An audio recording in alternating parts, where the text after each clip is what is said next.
Hello दोस्तों, नमस्कार। आज हम आपके सामने वीडियो लेकर आए हैं शिरडी साईं और बेवकूफ़ आदमी के। दोस्तों, बेवकूफ़ आदमी क्या करता है, इससे पहले चैनल पर नए हो तो सब्सक्राइब जरूर करें। एक लंबा चौड़ा आदमी अपने सामान लेकर किसी रेलवे स्टेशन पर उतरा और तभी उसने एक टैक्सी वाले से कहा कि मुझे साईं बाबा के मंदिर जाना है। तो टैक्सी वाले ने कहा साहब, वह जाने की 200 रुपये लेंगे और कहने लगा वहाँ जाने की 200 रुपये लेंगे। तो तभी उस आदमी ने बड़े ही चतुराई के साथ उस टैक्सी वाले से कहा कि भाई मंदिर तो पास में ही है, फिर 200 रुपये किस बात के मांग रहे हो? तो आप कैसे टैक्सी वाले हो? कहने लगा हम जैसों को यह मंदिर के नाम पर बस लूटते हो, कहीं रहते हो। और तभी टैक्सी वाले ने कहा कि साहब, मैं आपसे किराया ज़्यादा नहीं मांग रहा हूँ, मंदिर यहाँ से बाकी में बहुत दूर है। कहने लगा मंदिर यहाँ से बाकी में बहुत दूर है, ज़्यादा पैसे मांगकर हम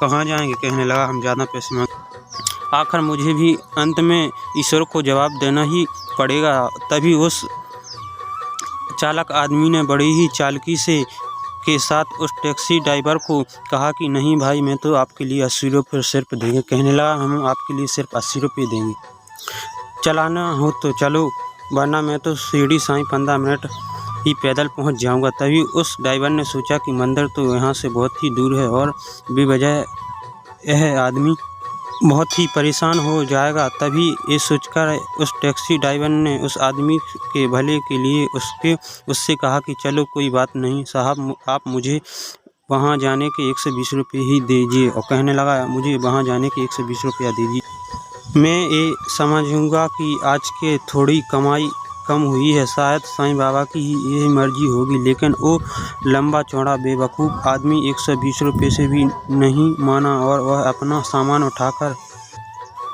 साईं मंदिर पैदल ही जाने लगा। और उस टैक्सी ड्राइवर के बहुत आवाज़ देने पर भी अभी वो आदमी नहीं रुका। वो आदमी सोच रहा था कि टैक्सी वाला उस टैक्सी में जाने के लिए रोक रहा होगा दोस्तों, लेकिन वो तो उसे कहना चाहता था कि मंदिर का रास्ता उस तरफ नहीं जिस तरफ आप जल्दी वजह से जा रहे हो, बल्कि मंदिर का रास्ता दूसरी तरफ था।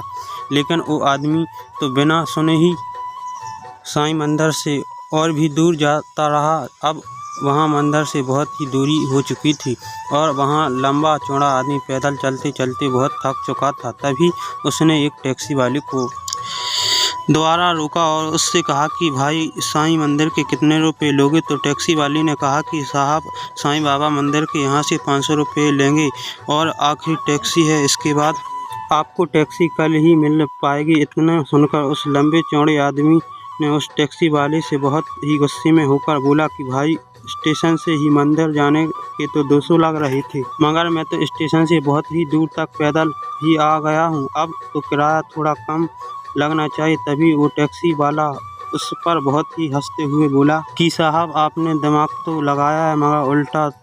तो उस आदमी ने पूछा कि वो कैसे? तब उस टैक्सी ड्राइवर ने कहा कि साहब, आप स्टेशन से बहुत दूर पैदल तो आ गए, मगर आप मंदिर की उल्टी दिशा में चल रहे हो और आप श्री साईं बाबा के मंदिर से और ही दूर आ चुके हो। ये सुनकर उस लंबे चौड़े आदमी को अपने आप पर बहुत ही ज़्यादा गुस्सा आ रहा था और अब उसे मजबूरी में साईं बाबा मंदिर जाने के लिए उस टैक्सी वाले को 500 रुपये ही देने पड़े। और वो लंबा चौड़ा आदमी टैक्सी में बैठे बैठे ये सोच रहा था कि अगर मैं पहले टैक्सी वाले की बात मानकर उसकी टैक्सी में बैठे जाते हैं तो 120 रुपये ही बाबा के मंदिर पहुंच जाते। लेकिन अब क्या था, जब कोई इंसान अपने आप में बहुत ही चालाक बनता है और अपने चालाकर तो किसी भी को बात नहीं मानती तो उसका यह हाल नहीं होता। तो दोस्तों, जीवन में कभी भी किसी के साथ चालाकी नहीं दिखाना चाहिए और कोई भी काम करें तो आराम से और बड़े ही संतोषी से करें, तो आप हमेशा सफल रहोगे और हमेशा आपको भगवान चाहेगा। सोच समझ कर ही करना चाहिए। धन्यवाद, thank you very much. Channel पर नए हो तो सब्सक्राइब जरूर करें, कमेंट जरूर करें। मिलते हैं अगली वीडियो में। जय हिंद, जय भारत।